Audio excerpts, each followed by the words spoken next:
হরে Krishna. 5 April 2024 খ্রিস্টাব্দ শুক্রবার পাপ মোচনী একাদশী ব্রত। চৈত্র মাসের কৃষ্ণপক্ষের একাদশী পাপ মোচনী একাদশী ব্রত পালন করতে হবে 5 এপ্রিল 2024 খ্রিস্টাব্দ শুক্রবার। তো আজকে আমরা পাপ মোচনী একাদশী ব্রত মাহাত্ম্য এবং সারা বিশ্বের পাপ মোচনী একাদশী ব্রতের 148 স্থানের পরদিন সকালের পালনের সময়সূচি প্রদান করছি।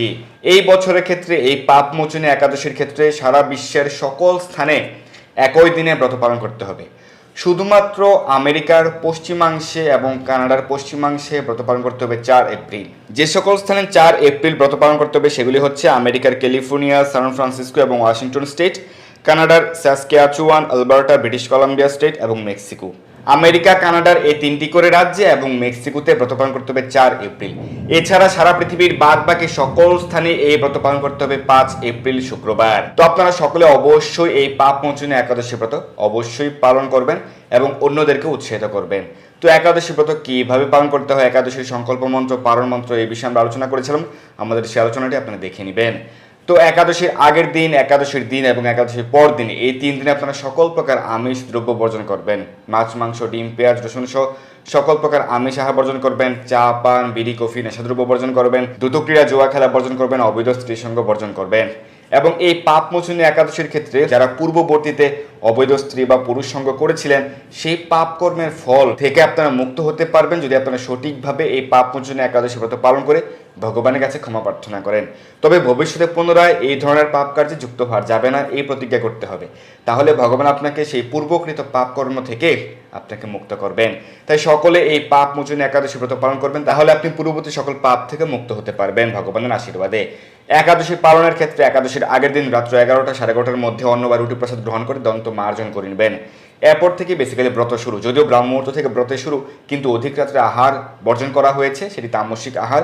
তো সেই কারণে অধিক রাত্রে আহার গ্রহণ করা উচিত নয়। তাই একাদশীর আগের দিন রাত্র 11টা সাড়ে 11টার মধ্যেই আহার গ্রহণ করে দন্ত মার্জন করে নেবেন। একাদশীতে সকল প্রকার পঞ্চ রবিশস্য বর্জন করতে হবে। একাদশীতে চাল ডাল গ্রহণ করা যাবে না, সকল প্রকার রবিশস্য বর্জন করতে হবে। আটা, ময়দা, সুজি, শ্যামা চাল, কাউন, হরলিক্স প্রভৃতি সকল প্রকার পঞ্চ রবিশস্য একাদশীতে বর্জন। যারা একাদশীতে নির্জলা উপবাস পালন করতে সক্ষম সেটি সর্বোত্তম। নির্জলা মানে হচ্ছে জল পর্যন্ত গ্রহণ না করে সারা দিন রাত উপবাস, পরদিন সকালে পারণের পূর্ব পর্যন্ত, এটি হচ্ছে নির্জল উপবাস। যারা নির্জল উপবাস পালন করতে সক্ষম নন, পারবেন না, সেক্ষেত্রে আপনার প্রতিটি একাদশী ব্রতই পালন করতে পারবেন ফলমূল গ্রহণ করে। একাদশীতে কী কী গ্রহণ করতে পারবেন? ফলমূল গ্রহণ করতে পারেন। ফল, জল, দুধ, কাজু বাদাম, কাঠবাদাম, আলু সেদ্ধ, মিষ্টি আলু সেদ্ধ, বাদাম সেদ্ধ, আলু বাদাম ভুনা, আলু কুমড়া সবজি, সাবুদানা ফ্রাই, সাবুদানা পায়েস, আলুর পায়েস, আলুর চিপস প্রভৃতি গ্রহণ করে প্রতি একাদশী ব্রতই পালন করতে পারবেন।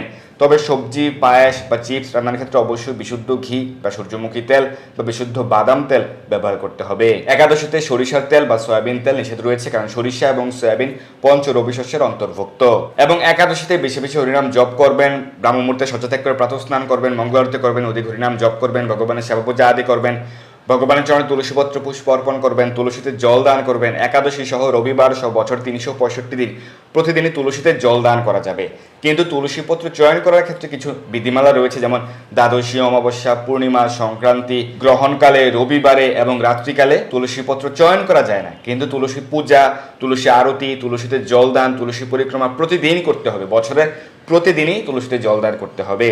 এবং একাদশীতে বেশি বেশি শাস্ত্র অধ্যয়ন করবেন। শ্রীমদ্ ভগবদ গীতা যথাযথ শ্রীমদ্ ভাগবত পাঠ করবেন। নির্দিষ্ট একাদশী ব্রত মাহাত্ম্যটি পাঠ করবেন।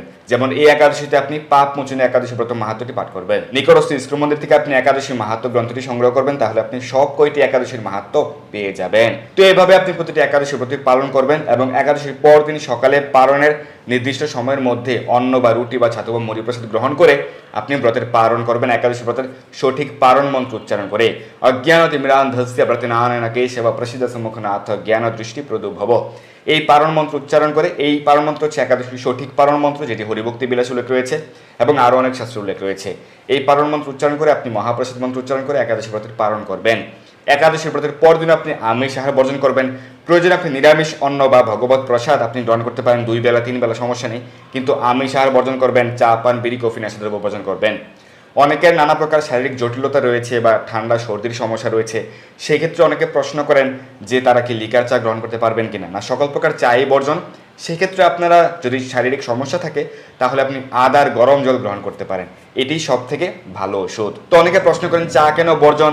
চা তো একটি পানীয় কিন্তু এতে চা কফিতে ক্যাফিন থাকে, যেটি নেশাদ্রব্য, তাই এটি শাস্ত্রে বর্জন করা হয়েছে। এটি ভক্তির প্রতিকূল দ্রব্য। তো আপনারা সকলে নিষ্ঠা সহকারে সঠিকভাবে সঠিক দিনে এই পাপমোচনী একাদশী ব্রত পালন করবেন। এবং আজকের এই ভিডিওতে আমরা সারা বিশ্বের 148টি স্থানের এই পাপমোচনী একাদশী ব্রতের পালনের সময়সূচি প্রদান করছি।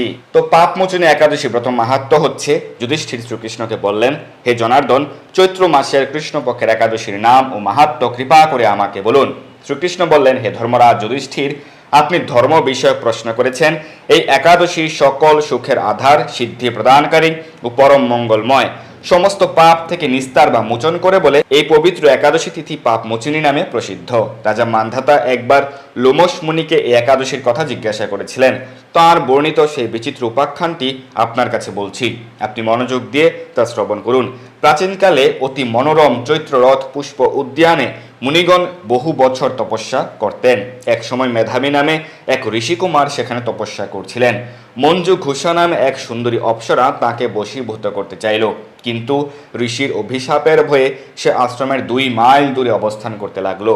বীণা বাজিয়ে মধুর স্বরে সে গান করত। একদিন মঞ্জু ঘোষা মেধাবীকে দেখে কামবানে পীড়িতা হয়ে পড়ে। এদিকে ঋষি মেধাবীও অপ্সরার অনুপম সৌন্দর্য দেখে মুগ্ধ হন। তখন সে অপ্সরা মুনিকে নানা হাব ভাব ও কটাক্ষ দ্বারা বশীভূত করে। ক্রমে কাম পরবশ মুনি সাধন ভজন বিসর্জন দিয়ে তার আরাধ্য দেবকে বিস্তৃত হন। এইভাবে অপ্সরার সাথে কাম ক্রীড়ায় মুনির বহু বছর অতিক্রান্ত হলো। মুনিকে আচার ভ্রষ্ট দেখে সেই অপ্সরা দেবলোকে ফিরে যেতে মনস্থ করলো। একদিন মঞ্জু ঘোষা মেধাবী মুনিকে বলতে লাগলো, হে প্রভু, এখন আমাকে নিজ গৃহে ফিরে যাবার অনুমতি প্রদান করুন। কিন্তু মেধাবী বললেন, হে সুন্দরী, তুমি তো এখন সন্ধ্যাকালে আমার কাছে এসেছ, প্রাতকাল পর্যন্ত আমার কাছে থেকে যাও। মুনির কথা শুনে অভিশাপ ভয়ে সে অপ্সরা আরো কয়েক বছর তার সাথে বাস করলো। এইভাবে বহু বছর, প্রায় 55 বছর 9 মাস 7 দিন অতিবাহিত হলো। দীর্ঘকাল অপ্সরার সহবাসে থাকলেও মেধাবীর কাছে তা অর্ধরাত্রি বলে মনে হলো। মঞ্জু ঘোষা পুনরায় নিজ স্থানে গমনের প্রার্থনা জানালে মুনি বললেন, এখন প্রাতকাল, যতক্ষণ পর্যন্ত আমি সন্ধ্যা বন্দনা না সমাপ্ত করি ততক্ষণ পর্যন্ত তুমি এখানে থাকো। মুনির কথা শুনে ঈষৎ হেসে মঞ্জু ঘোষা তাকে বলল, হে মুনিবর, আমার সহবাসে আপনার যে কত বৎসর অতিবাহিত হয়েছে তা একবার বিচার করে দেখুন। এই কথা শুনে মুনি স্থির হয়ে চিন্তা করে দেখলেন যে তার 56 বৎসর অতিবাহিত হয়ে গেছে। মুনি তখন মঞ্জু ঘোষের প্রতি ক্রোধ পরবশ হয়ে বললেন, রে পাপিষ্ঠে দুরাচারিণী তপস্যার ক্ষয়কারিণী, তোমাকে ধিক, তুমি পিশাচী হও। মেধাবীর শাপে অপ্সরার শরীর বিরূপপ্রাপ্ত হলো। তখন সে অবনত মস্তকে মুনির কাছে শাপ মোচনের উপায় জিজ্ঞাসা করলো। মেধাবী বললেন, হে সুন্দরী, চৈত্র মাসের কৃষ্ণপক্ষিয়া পাপ মোচনী একাদশী সর্বপাপ ক্ষয়কারিণী। সেই ব্রত পালনে তোমার পিশাচত্ব দূর হবে। পিতার আশ্রমে ফিরে গিয়ে মেধাবী বললেন, হে পিতা, এক অপ্সরার সঙ্গদোষে আমি মহাপাপ করেছি, এর প্রায়শ্চিত্ত কি তা কৃপা করে আমায় বলুন।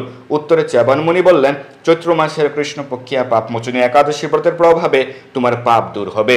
পিতার উপদেশ শুনে মেধাবী সেই ব্রত ভক্তি ভরে পালন করলো। তার সমস্ত পাপ দূর হলো। পুনরায় তিনি তপস্যার ফল লাভ করলেন। মঞ্জু ঘোষাও ওই ব্রত পালনের ফলে পিশাচত্ব থেকে মুক্ত হয়ে দিব্য দেহে স্বর্গে গমন করলো। হে মহারাজ, যারা এই পাপ মোচনী একাদশী পালন করেন তাদের পূর্বকৃত সমস্ত পাপই ক্ষয় হয়। এই ব্রতকথা পাঠ ও শ্রবণে সহস্র গোদানের ফল লাভ হয়। তো এই হচ্ছে পাপ মোচনী একাদশী ব্রত মাহাত্ম্য। তো এখন আমরা সারা বিশ্বের 148 স্থানের পাপ মোচনী একাদশী ব্রতের সঠিক তারিখ এবং পরদিন সকালের পালনের সময়সূচি প্রদান করছি। একাদশীর তারিখ এবং একাদশীর পরদিন পালনের সময়সূচি। তো বাংলাদেশে ব্রত পালন করতে হবে 5 এপ্রিল এবং পরদিন পালন ভোর 5:52 থেকে সকাল 9:49। পশ্চিমবঙ্গ 5:26 থেকে 9:33, দিল্লি 6:05 থেকে 10:17, মুম্বাই 6:28 থেকে 10:21, পুনে 6:24 থেকে 10:21, নাগপুর 6:02 থেকে 10:11, চেন্নাই সহ তামিলনাড়ু 6:01 থেকে 10:08, ভুবনেশ্বর সহ উড়িষ্যা 5:35 থেকে 9:44, বিহার 5:35 থেকে 9:45, ঝাড়খণ্ড 5:36 থেকে 9:46, ছত্তিশগড় 5:51 থেকে 10টা, শিলং সহ মেঘালয় 5:08 থেকে 9:19, গৌহাটি সহ আসাম 5:08 থেকে 9:19, মণিপুর 5:01 থেকে 9:11, মিজোরাম 5:05 থেকে 9:15, সিকিম 5:20 থেকে 9:32, বৃন্দাবন 6:04 থেকে 10:16, বেঙ্গালুরু সহ কর্ণাটক 6:12 থেকে 10:18, হায়দ্রাবাদ সহ তেলেঙ্গানা 6:06 থেকে 10:14, আগরতলা সহ ত্রিপুরা 5:11 থেকে 9:22, গুজরাট 6:33 থেকে 10:21, কেরালা 6:18 থেকে 10:21, পাঞ্জাব 6:11 থেকে 10:21, রাজস্থান 6:18 থেকে 10:21, মধ্যপ্রদেশ ছটা 2 থেকে 10টা 12, উত্তরপ্রদেশ 5টা 51 থেকে 10টা 3, হরিয়ানা 6টা 9 থেকে 10টা 21, নাগাল্যান্ড 4টা 57 থেকে 9টা 8, বিশাখাপত্তনম অন্ধ্রপ্রদেশ 5টা 47 থেকে 9টা 55, গোয়া 6টা 25 থেকে 10টা 21, অরুণাচল প্রদেশ 4টা 55 থেকে 9টা 7, হিমাচল প্রদেশ 6টা 3 থেকে 10টা 17, উত্তরাখণ্ড 5টা 56 থেকে 10টা 9, জম্মু কাশ্মীর 6টা 9 থেকে 10টা 21, আন্দামান নিকোবর দ্বীপপুঞ্জ 5টা 12 থেকে 9টা 18, নেপাল 5টা 48 থেকে 10টা, ভুটান 5টা 46 থেকে 9টা 58, শ্রীলঙ্কা 6টা 6 থেকে 10টা 10, মালদ্বীপ 6টা 3 থেকে 9টা 51, মায়ানমার 6টা 54 থেকে 11টা 3, পাকিস্তান 5টা 48 থেকে 9টা 51, মালয়েশিয়া 7টা 10 থেকে 11টা 14, সিঙ্গাপুর 7টা 3 থেকে 11টা 5, ইন্দোনেশিয়া 5টা 54 থেকে 9টা 54, ব্রুনেই 6টা 17 থেকে 10টা 20, থাইল্যান্ড 6টা 10 থেকে 10টা 17, ভিয়েতনাম 5টা 45 থেকে 9টা 54, ফিলিপাইন 5টা 48 থেকে 9টা 55, তাইওয়ান 5টা 40 থেকে 9টা 51, জাপান 5টা 20 থেকে 9টা 36, দক্ষিণ কোরিয়া 6টা 10 থেকে 10টা 26, মঙ্গোলিয়া 7টা 20 থেকে 11টা 43, কম্বোডিয়া 5টা 53 থেকে 9টা 59, বেইজিং 5টা 50 থেকে 10টা 8, হংকং 6টা 11 থেকে 10টা 21, অস্ট্রেলিয়া 7টা 20 থেকে 11টা 10, নিউজিল্যান্ড 7টা 41 থেকে 11টা 29, দুবাই আবুধাবি আরব আমিরাত 6টা 9 থেকে 8টা 51, সৌদি আরব 5টা 39 থেকে 7টা 51, বাহরাইন 5টা 23 থেকে 7টা 51, কুয়েত 5টা 31 থেকে 7টা 51, কাতার 5টা 20 থেকে 7টা 51, ওমান 5টা 53 থেকে 8টা 51, জর্ডান 6টা 18 থেকে 7টা 51, লেবানন 6টা 18 থেকে 7টা 51, সাইপ্রাস 6টা 26 থেকে 7টা 51, রাশিয়া 5টা 46 থেকে 7টা 51, ফিনল্যান্ড 6টা 29 থেকে 7টা 51, সুইডেন 5টা 58 থেকে 6টা 51, নরওয়ে 6টা 26 থেকে 6টা 51, ডেনমার্ক 6টা 26 থেকে 6টা 51, ইউক্রেন 6টা 22 থেকে 7টা 51, গ্রিস 7টা 2 থেকে 7টা 51, রোমানিয়া 6টা 47 থেকে 7টা 51, পোল্যান্ড 5টা 58 থেকে 6টা 51, হাঙ্গেরি 6টা 12 থেকে 6টা 51, ক্রোয়েশিয়া 6টা 26 থেকে 6টা 51, অস্ট্রিয়া 6টা 21 থেকে 6টা 51, চেক রিপাবলিক 6টা 27 থেকে 6টা 51, ইটালি 6টা 43 থেকে 6টা 51, মাত্র 8 মিনিট সময় রয়েছে পালনের জন্য ইটালিতে। মাল্টা 6টা 40 থেকে 6টা 51, মাত্র 11 মিনিট সময় রয়েছে পালনের জন্য মাল্টাতে। জার্মানি 6টা 28 থেকে 6টা 51, সুইজারল্যান্ড 6টা 58 থেকে 11টা 17, ফ্রান্স 7টা 17 থেকে 11টা 41, নেদারল্যান্ড 7টা 2 থেকে 11টা 29, বেলজিয়াম 7টা 6 থেকে 11টা 32, স্পেন 7টা 49 থেকে 11টা 59, পর্তুগাল 7টা 13 থেকে 11টা 30, লন্ডন 6টা 23 থেকে 10টা 50, আয়ারল্যান্ড 6টা 45 থেকে 11টা 13, পশ্চিম আফ্রিকার মালি 6টা 24 থেকে 10টা 31, নাইজেরিয়া 6টা 24 থেকে 10টা 29, মিশর 5টা 38 থেকে 6টা 51, লিবিয়া 6টা 48 থেকে 6টা 51, মাত্র 3 মিনিট সময় রয়েছে পালানোর জন্য লিবিয়াতে। সুদান 5টা 41 থেকে 6টা 51, ইথিওপিয়া 6টা 19 থেকে 7টা 51, উগান্ডা 6টা 48 থেকে 7টা 51, কঙ্গো 6টা 26 থেকে 6টা 51, অ্যাঙ্গোলা 6টা 10 থেকে 10টা 9, সাউথ আফ্রিকা 7টা 2 থেকে 10টা 53, মরিশাস 6টা 28 থেকে 8টা 51, পূর্ব আফ্রিকার সেশেলস 6টা 19 থেকে 8টা 51, আমেরিকাতেও প্রত্যাপন করতে হবে 5 এপ্রিল, এবং নিউ ইয়র্কে পরদিন পারন 6টা 30 থেকে 10টা 49, কানেকটিকাট 6টা 24 থেকে 10টা 43, নিউ জার্সি 6টা 33 থেকে 10টা 51, ওয়াশিংটন ডিসি 6টা 44 থেকে 11টা 1, নর্থ ক্যারোলিনা 6টা 58 থেকে 11টা 14, জর্জিয়া 7টা 14 থেকে 11টা 29, ফ্লোরিডা 7টা 13 থেকে 11টা 26, টেনেসি 6টা 23 থেকে 10টা 39, মিশিগান 7টা 13 থেকে 11টা 34, শিকাগো 6টা 24 থেকে 10টা 43, ডালাস টেক্সাস 7টা 8 থেকে 11টা 22, ক্যালিফোর্নিয়াতে প্রত্যাপন করতে হবে 4 এপ্রিল এবং পরের দিন পারন 6টা 37 থেকে 10টা 53, সান ফ্রান্সিসকো 6টা 48 থেকে 11টা 4, ওয়াশিংটন স্টেট 6টা 31 থেকে 10টা 53, কানাডার মন্ট্রিয়ালে প্রত্যাপন করতে হবে 5 এপ্রিল এবং পরের দিন পারন 6টা 24 থেকে 10টা 46, টরন্টো 6টা 49 থেকে 11টা 9, অন্টারিও 7টা 3 থেকে 11টা 28, অটোয়া 6টা 32 থেকে 10টা 54, ম্যানিটোবা 6টা 45 থেকে 11টা 15, সাসকিয়াচুয়ানে প্রত্যাপন করতে হবে 4 এপ্রিল এবং পরের দিন পারন 7টা 13 থেকে 10টা 53, আলবার্টা 7টা 13 থেকে 11টা 39, ব্রিটিশ কলাম্বিয়া 6টা 41 থেকে 11টা 9, মেক্সিকো 8টা 13 থেকে 11টা 34, ব্রাজিলে প্রত্যাপন করতে হবে 5 এপ্রিল এবং পরের দিন পারন 6টা 18 থেকে 9টা 57, আর্জেন্টিনা 7টা 10 থেকে 11টা, চিলি 6টা 58 থেকে 10টা 49, পেরু 6টা 12 থেকে 10টা 11, কলম্বিয়া 5টা 53 থেকে 9টা 56, কুর্দিস্তান 5টা 42 থেকে 7টা 51, সার্বিয়া 6টা 9 থেকে 6টা 51। তো এই হচ্ছে পাপ মোচনী একাদশী ব্রত মাহাত্ম্য এবং সারা বিশ্বের 148 স্থানে পাপ মোচনী একাদশী ব্রতের সঠিক তারিখ এবং পরদিন সকালে পালনের সময়সূচি। আপনারা সকলে অবশ্যই এই ব্রত সঠিকভাবে পালন করবেন। আপনি নিজের ব্রত পালন করবেন, আপনার পরিবার পরিজন বন্ধু বান্ধব আত্মীয় স্বজন সকলকে উৎসাহিত করবেন যেন সকলেই এই পাপ মোচনী একাদশী ব্রত পালনের মাধ্যমে সর্ব পাপ থেকে মুক্ত হতে পারে এবং পরম পুরুষোত্তম ভগবান শ্রীকৃষ্ণকে সন্তুষ্ট করে ভগবত ধামে প্রত্যাবর্তনের পথ সুগম করতে পারে। ধন্যবাদ সবাইকে। হরে কৃষ্ণ। এই দুর্লভ মনুষ্য জন্মকে সার্থক করতে যুক্ত হন কৃষ্ণ ভাবনায়। আপনার সকল ধর্মীয় বা পারমার্থিক প্রশ্ন জানাতে যুক্ত হন আমাদের টেলিগ্রাম গ্রুপে, আর এই ভিডিওটি শেয়ার করে আপনার সকল বন্ধুদের কাছে পৌঁছে দিন। ধন্যবাদ সবাইকে।